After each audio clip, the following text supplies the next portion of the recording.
Hello everyone, Assalamu alaikum. Welcome back to my channel. কেমন আছেন সবাই? বাংলাদেশি অরিন মম লাইফস্টাইল চ্যানেল থেকে আপনাদের জানাচ্ছি স্বাগত। আজকে আরও একটা ব্লগ নিয়ে আপনাদের মাঝে হাজির হয়ে গেলাম। আশা করি যে যেখান থেকে দেশ ও দেশের বাইরে থেকে এই ভিডিওটি দেখছেন সবাই সুস্থ আছেন, ভালো আছেন এবং নিরাপদে আছেন। আলহামদুলিল্লাহ, আল্লাহর রহমতে আমিও আছি। ভিডিও শুরুতে প্লিজ একটা লাইক দিয়ে ভিডিওটি কন্টিনিউ করবেন। আশা করি আপনাদের ভালো লাগবে। আজকের ভিডিওর কথা ও কাজ এতটুকু যদি ভালো লাগে চ্যানেলটি সাবস্ক্রাইব করবেন। এদিকে কথা বলতে বলতে অনেক বেলা হয়ে গেল। আজকে আমার কাজকর্ম অনেক বেশি, কারণ আজকে আমার কাপড় চোপড়ও ধুইতে হবে। আজকে আজকে বৃষ্টিও চলে আসছে, দুই কি জানি না। আজকে যদি না ধুই তাহলে কালকে তো অবশ্যই ধুইতে হবে। বৃষ্টির দিনে আজকে না কালকে, কালকে না পরশু, এরকম করে করে অনেক দেরি হয়ে যাচ্ছে। আজকে তো কয়েকদিন পর্যন্ত পরনের কাপড়গুলো ধুচ্ছি যে এগুলো শুকাচ্ছে না।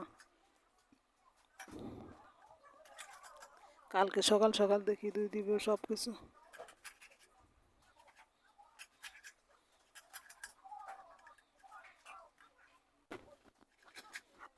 আচ্ছা, সবাই কি আমার মতো সব গৃহিণীরা কি সব কাজ একাই করে? এত বছর হয়েছে এখনো একাই সব কিছু করতে হয়। এখন মাঝে মধ্যে আমার হাজব্যান্ড তো কাপড়ের দোকান আছে, এখন বেচা বিক্রি এরকম নাই, ব্যবসা বাণিজ্য নাই এখন, সব কিছু তো অনেকটা ইয়া করে আমাকে। আগে এরকম পারতো না, এখন যখন পারে তখন করে, না পারলে তো করেও না। আচ্ছা, এখন আমি আমার কাজগুলো শেয়ার করি। যে মাছ টাছ কুটলাম, তারপরে যে দুই দেয় আনি এগুলা মাছ টাছ কুটে ওইখানে কেমন কেমন হয়ে যায় না মাছের ফাইনটা নিয়ে পরে, সেগুলো আমি তাড়াতাড়ি করে একটা ছোট্ট ফোম রাখি, ফোম দিয়ে মুছে ফেলি এটা। এই দেখেন আমার বেসিনের উপরে একটা ফোম থাকে, ফোমটাকে ভিজে এটা মুছে ফেললে সাথে সাথে পরিষ্কার হয়ে যায়, আর পুরো ঘরটা মুছতে হয় না। এখন আমি এগুলোকে ধুয়ে আনতেছি পুকুরে। দেখেন আমার পুকুরের পানিগুলো ভিডিওতে নীল নীল লাগতেছে, অথচ আমার পুকুরের পানিগুলো এখন অনেক পরিষ্কার। পানিগুলো অনেক পরিষ্কার। আমার ভিডিওতে নীল লাগতেছে কেন আমি সেটাও জানি না।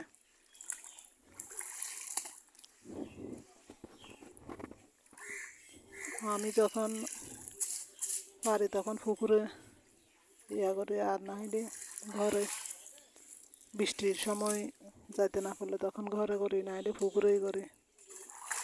আমার বিয়ের আগে অনেক স্বপ্ন ছিল। যখন আমি কলেজে পড়তাম তখন ছোটোবেলা দিনগুলোর কথা এখন শুধু মনে পড়ে।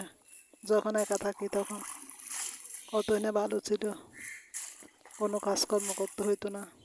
আমাদের পুকুর আছে বাড়িতে, সেখানে স্কুল যখন বন্ধ থাকতো তখন বরকি বসাইতাম আমরা, পুঁটি মাছ পাইতাম। এগুলোর আনন্দ অন্যরকম ছিল। স্কুল কলেজে যখন পড়তাম মনে অনেক স্বপ্ন, অনেক আনন্দ। আমাদের আমরা সবাই ভাবি এরকম হয় আর রকম, অবশ্য সবার ভাগ্য একরকম না। কোনো কোনো মেয়ের ভাগ্য বিয়ের পরে বদলে যায়, কেউ উপরের দিকে উঠে যায়, কেউ আবার নিচের দিকে নামে যায়, কেউ আবার বিয়ের আগে যেরকম থাকে সেরকমই থাকে। আমার শ্বশুর শাশুড়ি ছিল, দোকানের ছেলে ছিল। আমরা বিয়ের আগে পাঁচজন, আমার মা, বাবা, তারপরে আমরা ভাই বোন তিনজন ছিলাম।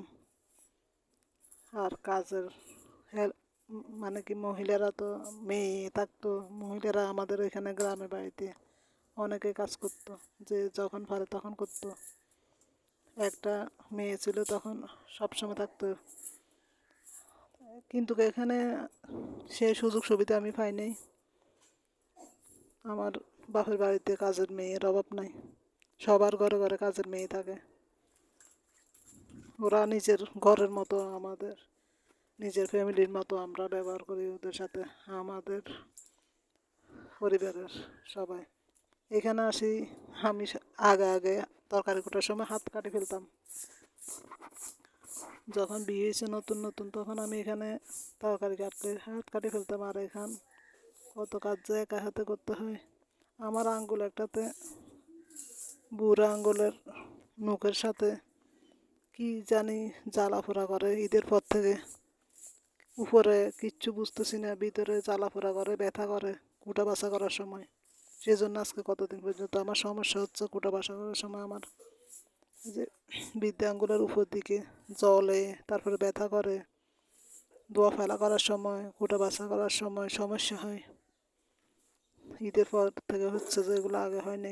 কি জানি কি হয়েছে, আমি সেটাও জানতেছি না। উপরে তো দেখলে অনেক ভালো লাগতেছে। এখন অনেক কাজ করে ফেললাম সকাল থেকে। 3টে বাজলে আমার নামাজ কলমা পড়ে ভাত টাত খাই, আজর হইতে হইতে একেবারে দিনে 3টে বাজে যায়। আমি প্রেশার কুকারে ডাল রান্না করতেছি। আমি সবসময় প্রেশার কুকারে ডাল সিদ্ধ করি, সবসময় রান্না করতে হয়। আমার মেয়ে এখন 9 বছর চলতেছে, ক্লাস 4-এ পড়ে। আমার মেয়ে ডাল ছাড়া ভাত খায় না। সব সময় আমাকে ডাল একটা রাঁধতে হয়, যত কিছু করি না কেন। ডাল ছাড়া আমার চলেই না। আমার মেয়েটার সব সময়, আমরা দুপুরে যত গরম হোক না কেন, লাকড়ি চুলাতে রাঁধতে হয়। যত গরম হবে হোক, চুলের মুখের তাপ এগুলা অসম্ভব খারাপ লাগে, চোখে খারাপ লাগে, মুখে পুরো শরীর যেন জ্বলে যায়। তারপরও লাকড়ি আছে, সেজন্য আমাদের এখানে লাকড়ির অভাব নাই। গাছ গাছালি আছে, লাকড়ি আছে। আমরা আবার লাকড়ি এরকম বিক্রিও করি না। সেজন্য এগুলো দুপুরে রান্না বান্না সব লাকড়ি চুলাতে করি সবসময়।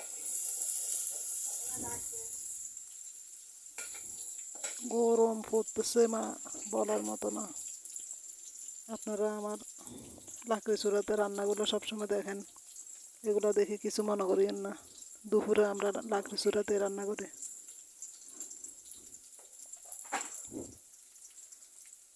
এটা বলতেছিলাম, আমরা বিয়ের আগে কত স্বপ্ন দেখি, কত রকমের, কিরকম হবে আমাদের জীবন।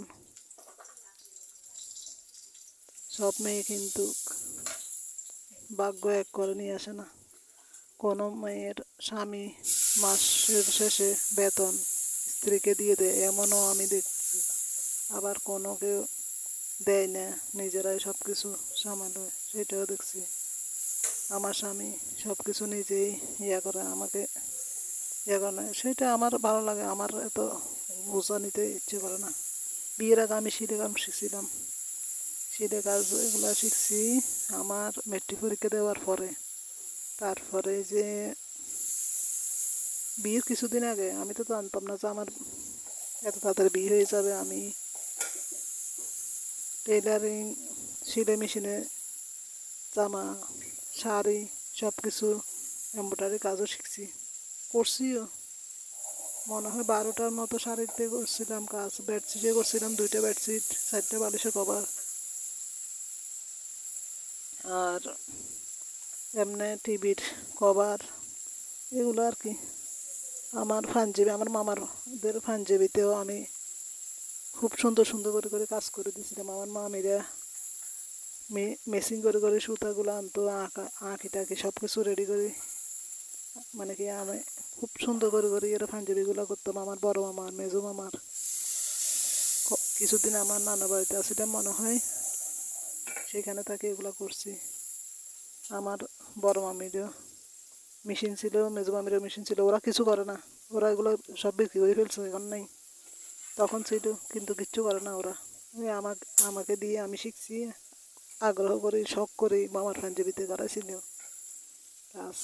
আমার খুব আনন্দ লাগছিল সেদিনগুলা। আমার অনেক ভালো ছিল।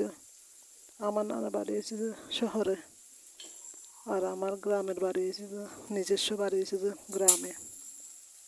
আমার মা ছিলেন শহরের মেয়ে, গ্রামে তো কোনো দিন আমার মার ভালো লাগতো না, তখন থাকতেই চাইতো না। নানা বাড়িতে একদিনের জন্য গেলে মানে দিনে যা দিনে ছুটে আসবে, না এটা আজকে যায় কালকে ছুটে আসবে, এই অবস্থা। তো আমার মা 1 সপ্তাহ থাকি যেত, আর নাইয়ের গেলে তো 2 সপ্তাহ 3 সপ্তাহ। আমাদের পরীক্ষা শেষ হলে আমরা নানা বাড়িতে চলে যেতাম বেড়াইতে। কখন পরীক্ষা শেষ হবে আমরা সেটার দিকে তাকিয়ে থাকতাম। নানার বাড়িটার এখনও যাই মাঝে মধ্যে, মনে হয় যখন যাই তখন এক রাত থাকে আসি, কোনো সময় দিনে যাই দিনে চলে আসি, এরকম যাই। যখন যখন যাওয়ার দরকার পড়ে তখন যাই।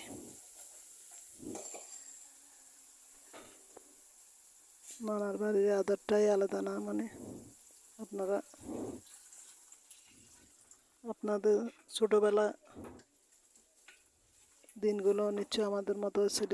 নানার বাড়ির আদরটাই আলাদা। আমার আবার নানা নানু ছিল সৌদি আরবেতে। আমার আম্মুর বিয়ে হওয়ার পরে আমার নানা আমার নানুকে নিয়ে চলে গেছিল সৌদি আরবে। 4 বছর বাদে, 3 বছর পর পর, 4 বছর পর পর আসতো। আমার মা নাইয়ের করতো আমার মামিদের কাছে। আমরাও ছোটোবেলা থেকে আমার মামিদের কাছে বুদ্ধি হয়েছে, বুদ্ধি বয়সে থেকে তখন আমার নানার বাড়িতে যাইতাম সবসময়, শুধু আমার মামিদের কাছে। আমার নানা নানু 4 বছরে একবার আসতো, 3 বছরে 4 বছরে একবার আসতো, 5 মাস থাকে চলে যেত। এখন আমি রান্না বান্না করে ফেলছি। আমার বলতে বলতে রান্না বান্নাও শেষ হয়ে গেছে। ডাল রান্না করছি, তারপরে মাছ আর একটা তরকারি রান্না করছি, আর ভাত। গরিবের সিম্পল খানা।